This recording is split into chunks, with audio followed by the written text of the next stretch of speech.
क्या वर्म्स भी कोई डिजीजेस कॉज करते हैं? क्या वर्म से होने वाली डिजीजेस हम लोगों को बहुत नुकसान पहुंचा सकती हैं? बिल्कुल पहुंचा सकती हैं, पहुंचाती हैं।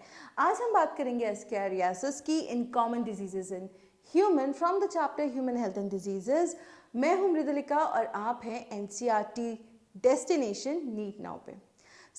आज हम देखने जा रहे हैं कि जो आपका एस्केरियासिस है, जैसे कि मैंने पहले कहा कि वर्म्स, अब जब मैं वर्म्स की बात कर रही हूँ तो हम बात कर रहे हैं हेलमिंथ्स की, राइट। हेलमिंथ्स की अगर हम बात करें, नाम में ही आपके कॉजेटिव ऑर्गेनिज्म का नाम छुपा है, but continuing with the tradition हम लिखेंगे हेडिंग और उसके आगे हम आगे की चीज़ें जो है अपनी कंटिन्यू करेंगे। एस्केरियासिस का जो आपका कॉजेटिव एजेंट है या फिर जो आपका कॉजेटिव ऑर्गेनिज्म है वो है आपका एस्केरिस। एस्केरिस फाइलम एस्केलमेंथिस या फिर फाइलम नेमाटोडा, ठीक है। याद आया कुछ? एनिमल किंगडम, ठीक है, सिलोमेट्स, राइट। सो यहाँ पे जब हम बात करें एस्केरिस की, एस्केरिस इज अ पैरासाइट, ठीक है। पैरासाइट का मतलब क्या है? ये अपना न्यूट्रिशन जो है अपने होस्ट से डिराइव करता है, ऑब्वियस सी बात है, ठीक है। अब यहाँ पे प्रॉब्लम क्या होती है, या फिर इसका कहीं हम ये कह लें कि अगर पहले चलिए सिम्टम्स देख लें ताकि क्लैरिटी रहे, और फैलता कैसे है ये मैं आपको अभी समझाऊंगी, ठीक है। सिम्टम्स की अगर मैं बात करूँ तो सिम्टम्स में सबसे पहले जो ये कॉज करता है, या फिर आप ये कह लीजिए कि जो सबसे दिक्कत वाली चीज़ है वो है इंटेस्टाइन पे अटैक। इंटेस्टिनल पेन्स होते हैं, ठीक है, मस्कुलर पेन्स होते हैं, परफोरेशन भी होता है किसी केसेस में, फीवर होता है, ठीक है, एब्डोमिनल पेन्स होते हैं। इनफैक्ट आपका जो इंटेस्टाइन है कभी कभी ब्लॉक भी हो जाता है, so blockage of intestine is also there, right. ये सारी जो चीज़ें हैं आपकी, ये एस्केरियासिस में होती हैं। एस्केरियासिस यानी कि वो प्रॉब्लम जो आपकी इंटेस्टाइन से रिलेटेड है। इंटेस्टिनल ब्लीडिंग भी होती है कई बार, ठीक है, और इसी को हम इंटरनल ब्लीडिंग भी कह सकते हैं। तो स्टूल्स में या एक्सक्रीटा में ब्लड पास होना शुरू हो जाता है, ठीक है। इंटरनल ब्लीडिंग भी मैं लिख देती हूँ तो आपको याद रहेगा, राइट, ठीक है। अब ये तो हो गए सिम्टम्स। होता कैसे है? वही same cheese, contamination of food and water. Contamination of food and water.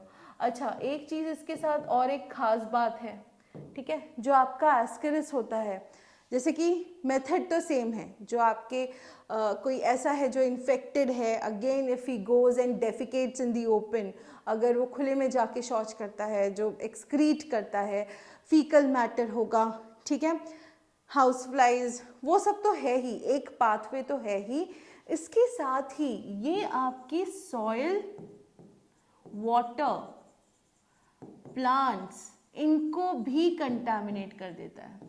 तो अगर आप ऐसी सॉइल के आसपास हो गए, फील्ड्स में हो गए जहाँ पे सॉइल है, जहाँ पे एस्केरिस के एग्स हैं, इवन एग्स भी अगर हैं, ठीक है, तो कहीं ना कहीं ये आपको बहुत ज़्यादा नुकसान पहुँचाएंगे।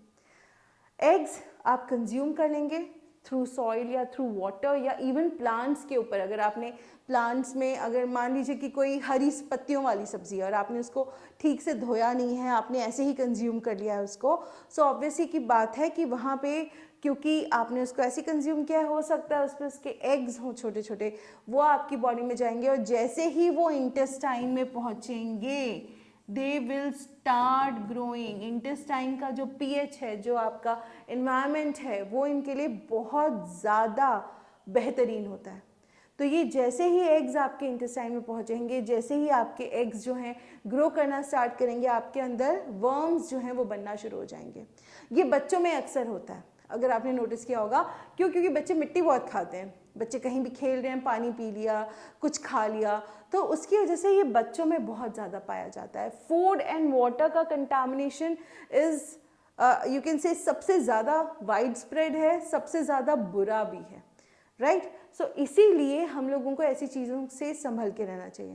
बच्चों को क्यों मेंशन मैंने किया है, क्योंकि आपने देखा होगा कि हम जनरली ये बात करते हैं ना कि बच्चों के पेट में कीड़े हो गए। तो बच्चों के पेट में जो कीड़े होते हैं वो और कुछ नहीं होता है, बस ये होते हैं एस्करिस। कई बार इनकी लेंथ मीटर भर की हो जाती है, कई बार लंबे होते हैं, फीमेल्स लंबी होती हैं। फिर रिमेंबर, थोड़ा बहुत याद करते रहना चाहिए, पुराना सिलेबस भी है ना। So anyways there are medicine available जो छोटे बच्चों को हर 6 महीने पे देनी चाहिए, ताकि जो आपकी वर्म्स है अंदर इंटेस्टाइन में वो निकल जाएं, ताकि ये सबसे बड़ी जो प्रॉब्लम है ना ये ना होने पाए।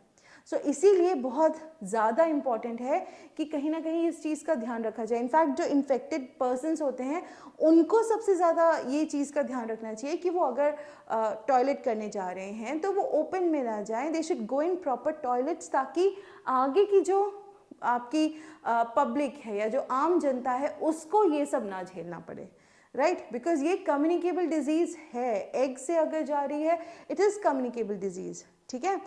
कहीं ना कहीं हाँ मैं मानती हूँ कि एरोसोल से नहीं हो रहा है, किसी भी तरीके से नहीं हो रहा है, बट फूड कंटामिनेशन तो हो रहा है ना। फूड कंटामिनेटेड है, किसी ने वो कंज्यूम कर लिया, उसको एस्कैरियासिस हो जाएगा। So it's very essential. और अगर कोई वो लोग ध्यान नहीं दे रहे हैं, एटलीस्ट आप ध्यान दीजिए कि खुला हुआ खाना या फिर पानी ना पिए। हमेशा बंद बॉटल्स जो होती हैं पानी की, सबसे अच्छा तो ये होता है अपनी बॉटल खुद ही कैरी करिए। अगर ख़त्म हो गया है और आप ऐसी जगह है जहाँ पीने का साफ पानी नहीं है, please make sure you by water and drink. बीमार पड़ने से अच्छा है कि पानी खरीद के पी लें, ठीक है। एनीवेज विद दिस हमारे पहले वर्म्स जो थे एस्कैरियासिस वाले, एस्करिस, वो ख़त्म हो गए हैं। नेक्स्ट है आपके वुकेरेरिया बैनक्रॉफ्टाई।